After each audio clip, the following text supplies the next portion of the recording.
கலெக்டராவது அப்படி ஓரம் உட்கார்றா. 4ஆம் கலைஞரோட சீட்டை நாங்க யாருக்காகவும் விட்டு கொடுக்க மாட்டோம். ஓடுகிற அந்த பக்கம். ஜல்லிக்கட்டுக்காக போராடிய தமிழர்கள், இங்க தமிழர்கள் அப்படின்னு தான் நான் சொல்றேனே தவிர திராவிடர்கள் அப்படின்னு சொல்லல. ஐயோ மாலா, எரிச்ச தாங்க முடியலடி, பேன 12ஆம் நம்பர்ல வை. இந்த உதயநிதி ஸ்டாலின் அவர்கள் துணை முதலமைச்சர், அவருக்கு மரியாதை கொடுங்க, அவருக்கு நீங்க பரிவட்டம் கட்டுங்க, அவருக்கு நீங்க பொன்னாடை போர்த்துங்கள், தப்பே கிடையாது. அவருடைய மகன் அப்படிங்கிற ஒரே ஒரு காரணத்திற்காக இன்ப நிதிக்கு மரியாதை கொடுப்பது, பரிவட்டம் கட்டுவது, அப்படி இல்லைன்னா அந்த பொன்னாடை போர்த்துவது அப்படிங்கிறதெல்லாம் எந்த மாதிரியான மனநிலைமை அப்படிங்கிறது தெரியல. ஏன்டா அறிவு கேட்டவனே, அறிவு இருக்கா உனக்கு? மடப்பல முட்டாப்பல, சோத்த திங்கிறியா, சோத்த விட்டு லட்டிய திங்கிறியா? இன்ப நிதி அப்பா ஸ்டாலின் தாத்தா போயிட்டார்னா அவர் சீட்டு எனக்கு தானே. உதயநிதி அப்படியெல்லாம் எடுத்த உடனே வர முடியாத கண்ணா. முதல்ல சினிமால நடிக்கணும், அப்புறம் இளைஞரணி தலைவரா வரணும், அப்புறம் தான் உனக்கு சீட்டு. கழுவுங்க காலம் முழுக்க திமுகவுக்கு குண்டி கழுவுங்க. கேட்ட பையன் சார் இந்த பால்சாமி.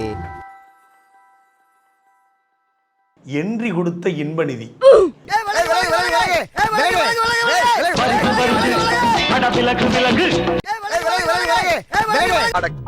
எப்படி இந்த மனுஷன் எப்படி ஆயிட்டாரு பாத்தியா? வியந்து பார்த்த உதயநிதி. கவிப்பேரசு வைரமுத்துடைய ரைமிங் டயலாக் மாதிரி இருக்குல்ல, கவிதை மாதிரி. பிரமாதம். கவிதை. ட்ரோன் ஆபரேட் செய்த இன்ப நிதி, ட்ரோன் பைலட்டாக மாறிய உதயநிதி, பிஸ்கட் கொடுத்த பிடிஆர், வாங்கி கொடுத்த உதயநிதி, மகனிடம் செல்லமாக கொஞ்சிய உதயநிதி, செல்ஃபி எடுத்த உதயநிதி, இன்பநிதி என்று தமிழ்நாட்டுடைய முதன்மையான காட்சி ஊடகங்கள். இந்த தமிழ்நாட்டினுடைய ஊடகங்கள் இன்பநிதிக்கு பிஆர் வேலை பார்த்துக்கிட்டு இருக்கு. அதாவதுங்க, இந்த மீடியாவை பத்தி ஆர்எஸ் பாரதி அவர்கள் பேசியிருப்பார். அதாவது எப்படி நடத்துறாங்கன்னு பாத்தீங்கன்னா, பம்பாயில ரெட் லைட் ஏரியா நடத்துற மாதிரி நடத்துறானுங்க அப்படின்னு பேசியிருப்பார். டிவி காரங்க இருக்காங்க பாருங்க, அவனுக்கு மாதிரி உலகத்திலே அயோக்கியன்னு அவனுக்கு கிடையாது. ஓப்பனா பம்பாயில இருக்கிற ரெட் லைட் ஏரியா மாதிரி நடத்துறானுங்க கம்பெனி. காசு வருதுன்ற காரணத்துக்காக எதோ ஒன்னா தலைப்பு. நீ எல்லாம் ஒரு அரசியல்வாதியா? இதுல பாத்தீங்க அப்படின்னா, இந்த நிகழ்ச்சியை இந்த கொத்தடிமைகள், இந்த திமுக காரங்கெல்லாம் பாக்குறதுக்கு அவனுக்கு எப்படி அவங்களுக்குள்ள அந்த ரத்தம் ஓடுதா இல்ல வேற ஏதாவது ஓடுதா அப்படின்னு தெரியல.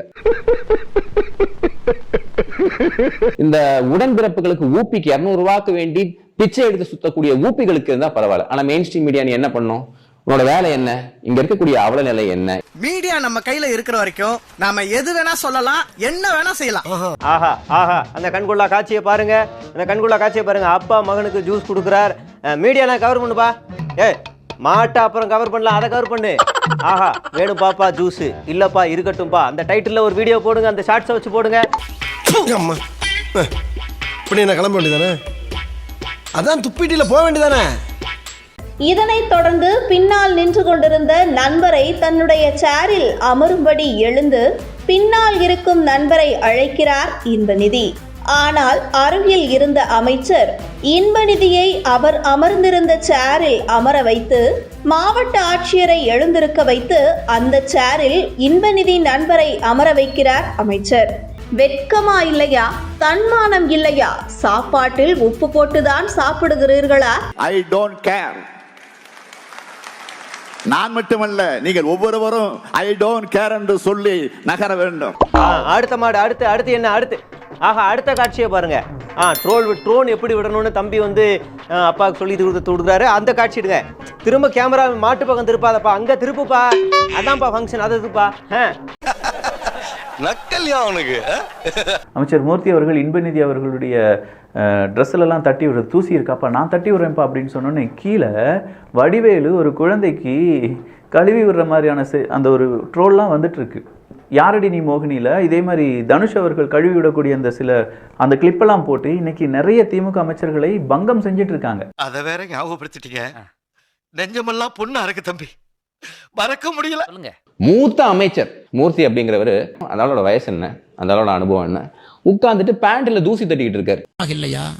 வெட்கமாக இல்லையா? தன்மானம் எல்லாம் உங்களுக்கு தன்மானங்கிறது இல்லையா? இல்ல சாப்பாட்டுல உப்பு போட்டு தான் சாப்பிடுறீங்களா? அந்த பையன் வயசு என்ன? உங்க பேர வயசை விட சின்ன பையன். நீ கேட்ட ஒவ்வொரு கேள்வி என்ன செருப்பால் அடிச்ச மாதிரி இருக்குடா. நீங்க எல்லாம் எப்படியா சுயமரியாதையை பத்தி பேச முடியும்? சுயமரியாதையை பத்தி பேசுறதுக்கு உங்களுக்கு கொஞ்சமாவது தகுதியோ அருகதையோ இருக்கா? சுயமரியாதையை பத்தி பேசுறீங்க. அதெல்லாம் நாங்க கவலையே படுறது இல்லைங்க. ஓட்டு வாங்கணுமா, சட்டசபைக்கு போகணுமா, சட்டையை கிழிச்சுமா, சண்டை போட்டுமா, பேட்டா வாங்கணுமா, பெட்ஷீட் வாங்கணுமா, அப்படியே போயிட்டே இருப்பாங்க. இதுதான் தற்போதைக்கு உங்களிடத்தில் நான் சொல்லக்கூடிய செய்தியாகும். அடுத்ததாக அங்க என்ன ஆகா அமைச்சர் சிலம்பம் சுத்துகிறார். என்ன இது சிலம்பமா? இது என்ன இது? குண்டகம் என்ன கடிக்கலாம்டா. வர நிறுத்துறவன. மேடம் இப்ப நீங்க ஸ்டேஜ்ல உட்கார்ந்துருந்தீங்க, பாத்துட்டு இருந்தீங்க, ஜல்லிக்கட்டை பாத்துட்டு இருந்தீங்க. திடீர்னு அந்த கெஸ்ட் வந்தோடனே ஏன் எந்திரிச்சிங்க? அங்க என்ன நடந்துச்சு மேடம்? தவறா நீங்க இப்பவும் சித்தரிக்காதீங்க. அந்த மாதிரி நான் அவரை சொல்லி நான் எழுந்து போகல. இது நான் கொடுக்க ஒரு மரியாதை, அவ்வளவுதான். இப்ப யாராவது கெஸ்ட் வந்தாங்க அப்படின்னா நம்ம மரியாதை கொடுப்போம்ல, அதுதான் ஒரு வழக்கமான ஒரு புரோட்டோகால். ஸோ அதை நான் முறையா செஞ்சேன். அதனால நான் எழுந்து ஓரமா நின்னேன். நான் சொல்றேன், இது ஆண்ட பரம்பரை என்பதனை நீங்கள் மனதிலே வைத்துக் கொள்ள வேண்டும் என்பதில் இருக்க வரலாறு, பல வரலாறு மறைக்கப்பட்டிருக்கிறது.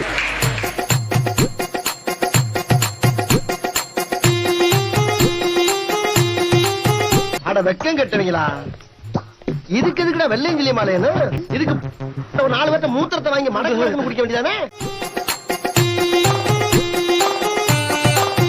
நம்மெல்லாம் ஆண்ட பரம்பரை அப்படின்ட்டு இருக்காரு. ஆண்ட பரம்பரை தான். ஆனால் இன்னைக்கு நீ என்ன பண்ணிட்டு இருக்க? இன்பநிதிக்கு கூவிட்டு இருக்க, உதவாநிதிக்கு கூவிட்டு இருக்க. எந்த ஆண்ட பரம்பரைடா போயிட்டு இன்பநிதி காலில் போய் விழுந்து கிடக்கும்? எந்த ஆண்ட பரம்பரைடா போயிட்டு உதவாநிதிக்கு போய் காலை பிடிக்கும்? தலை சிறந்த தலைமைக்கு தகுதியான மனிதர் அவன் இன்பா அண்ணா. ஆமா, யார் இல்லைன்னு சொன்னா? எனக்கு ஒரு ஆசை, ஐயா இன்பா ஐயாவையும் அடுத்து முதலமைச்சர் ஆக்கிட்டு ஒரு ஆசை. அந்த குடும்பம் தவிர யாரும் ஆக்கப்படாதீங்க.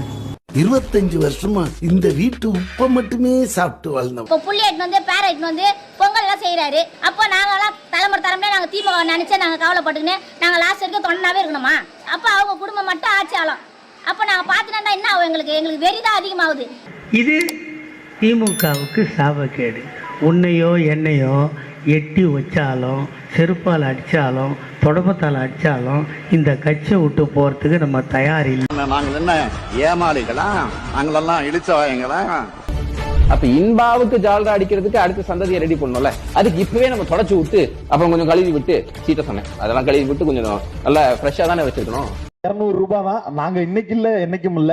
200 ரூபாய் ஊப்பின்றது ஆரம்பத்துல இருந்து குட்டப்பட்ட முத்திரை தான். இல்ல எனக்கு என்ன கேள்வி வரும்னா, 200 ரூபாய் கொடுக்காம இந்த கூவுறோம்னா 200 ரூபாய் கொடுத்தா எந்த லெவலுக்கு கூவும்? டேய் கொத்தடிமைகளா? கொத்தடிமைகள். நம்ம குழந்தைகள் எல்லாம் பொம்மை வாங்கிட்டு வருவோம். சாவி கொடுத்துட்டா டக்கு டக்கு டக்குன்னு கை தட்டும்.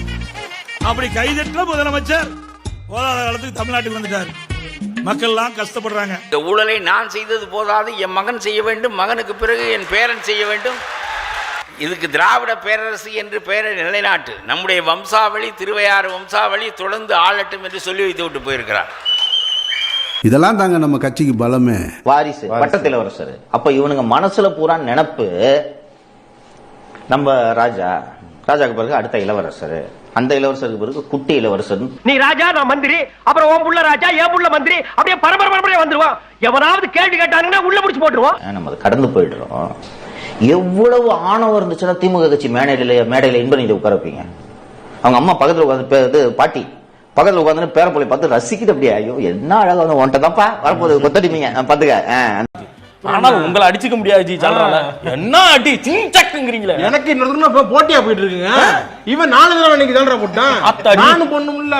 சரி, இந்த வீடியோ பிடித்து இருந்தால் சேனலை சப்ஸ்கிரைப் செய்யவும், ஏதாவது குறைகள் இருந்தால் கமெண்டில் போடவும், அப்புறம் பறக்காமலே போட்டிருந்த வரட்டாமாம் வீடுறதை வரண்டா சின்னசாமி.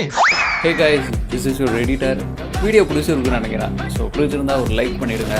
அண்ட் கமெண்ட் செக்ஷனில் ஒரு ஹார்ட்டிங் அல்லது ஒரு ஸ்மைல் தெரிக்க விடுங்க பார்ப்போம். இப்ப எனக்காக நீங்க ஒரு குத்துனா குறைஞ்சா போயிருவீங்க. சரி பாசக்கரப்ப ஒரே ஒரு குத்தி விட்டு போவோம். வாடாங்க.